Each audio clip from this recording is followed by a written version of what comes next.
Ottawa is condemning China's government for imposing sanctions on two Canadian human rights organizations. Last week, Beijing took action against the Canada Tibet Committee and the Uyghur Rights Advocacy Project. It also sanctioned 20 individuals, saying it would freeze their assets and ban their entry into China. And the Canadian government has already responded to this, saying it, quote, will not tolerate any threats, acts of violence or harassment against people in Canada or against their families and friends, either because of their political opinions or to silence dissenting viewpoints. And for more on all this, we're joined by Sherap Therchin, the Executive Director of the Canada Tibet Committee. Thank you for joining us today. Oh, thank you, Chris, for having me. When you found out about these sanctions against you personally, what was your reaction, your emotional reaction to this?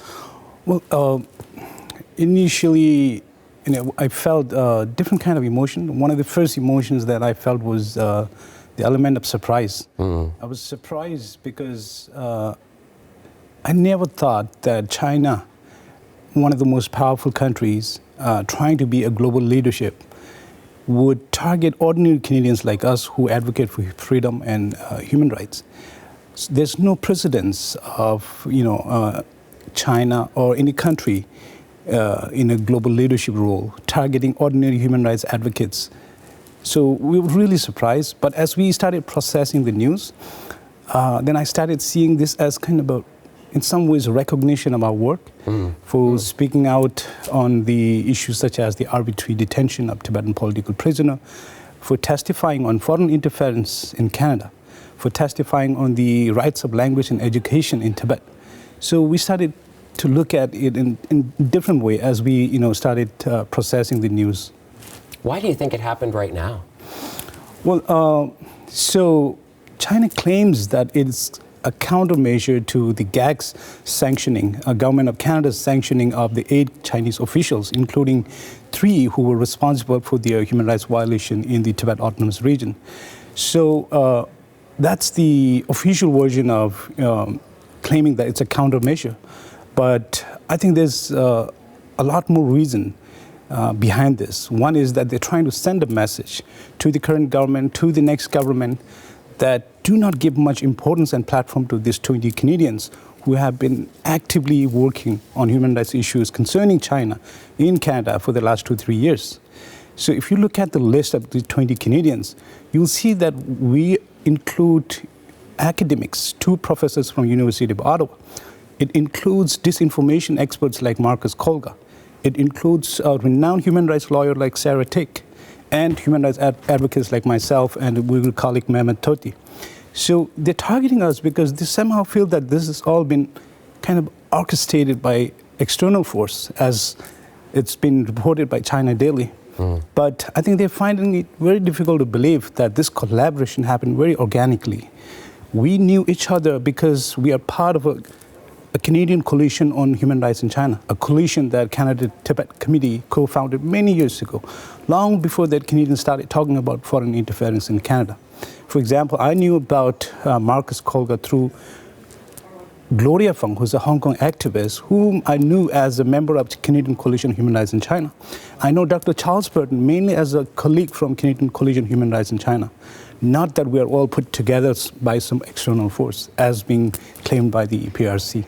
And it's coming also when China was laying out these sanctions. They called these individuals, yourself having testified at the foreign interference inquiry they already mentioned, China labeled some of these individuals fake witnesses or fake victims. Yes. How do you respond to that kind of language from China?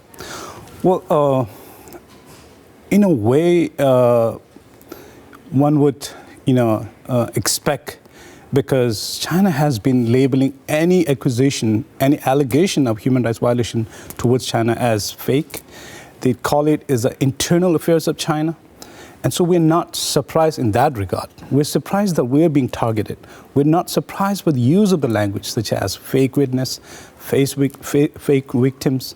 And if you look at other terms that they have used, they basically deemed us as a threat to national security, sovereignty, and development interests. This is the exact terms that they have used.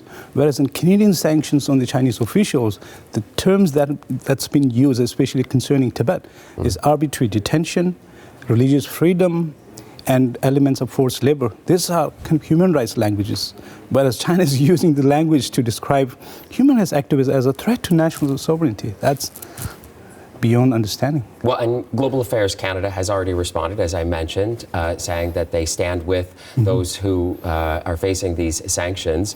And I'm curious, though, your own personal security and safety, how are you feeling in relation to what we're seeing now? Well, first of all, I'm very grateful to the Global Affairs of Canada for taking this seriously, for issuing a statement a day before Christmas, right away after China announced the sanction. And personally, I think all of us are looking at this sanction in a different way. Some of us are looking at this as kind of recognition for our work. Some of us are really overwhelmed at the moment, not knowing how to react, not knowing what are the possible implications of this. Because when a democratic country like Canada, imposes a sanction, it really is a sanction. But when same thing happens from an authoritarian regime that is China, it is more than a sanction, because this sanction is being announced from the top leadership, from the Ministry of Foreign Affairs, and knowing the structure of Communist Party (CCP), we can be absolutely sure that this will be taken very seriously by Chinese officials working at a local level, often to appease the officials at the senior level.